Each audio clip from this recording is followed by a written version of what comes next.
Speaking of music, may sinasabi sila na ang bumubuhay daw ngayon sa OPM ay ang P-pop. Anong reaction niyo doon? P-pop. Alam niyo ba kung sino mga P-pop? Ah, yan sila. Ano, Dini, SB19. SB19. Oo naman. Dini. Actually, totoo yun. Na, kasi, era nila ngayon yun eh. I mean, ano yan eh. Music and arts freedom yan eh. Lahat So, naman may place ko pagka. kumbaga music. Ang style meron namang, may market. Sa ngayon silang malaki yung market kasi may nausok, K-pop. Wala na. Lahat naman ng style merong may market. Saka, appreciate nyo nga yun. Kasi nga, di ba, kung hindi dahil din sa kanila, edi nakaasa din tayo sa foreign music. So, hindi tayo proud sa sarili nating kanta. At least, meron tayong Nare-recognize P-pop sila.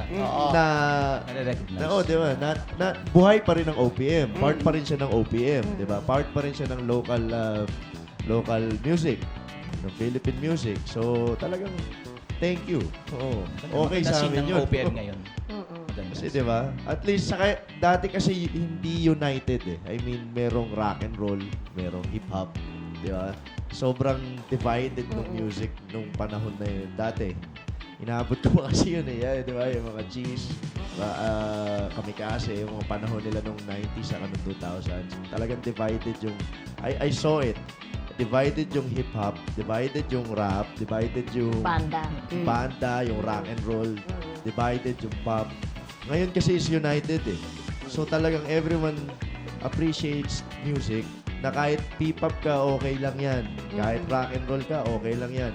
Diba? Pag nag-concert si Juan Carlos, which is rock and roll siya, diba? Nandun kami. Nandun lahat kayo. Nanood ba kayo? Diba? Wala pa ako. Busy kami. Hindi nga ako makanood ng concert eh. Hindi, lalo na Friday and Lumabas siya sa, Saturday, busy. lumabas siya sa MOA, kumanta siya sa labas Oo, May diba? ganong part. Which is dati, like katulad ni Juan Carlos, kung ibabalik mo siya sa era noon na rock and roll siya, ang manonood lang niyan, puro rock and mga rockista lang. Ngayon, halo-halo na. Oo, Kung totoo yun. sino-sino, Totoo. Sino-sino pwedeng manood.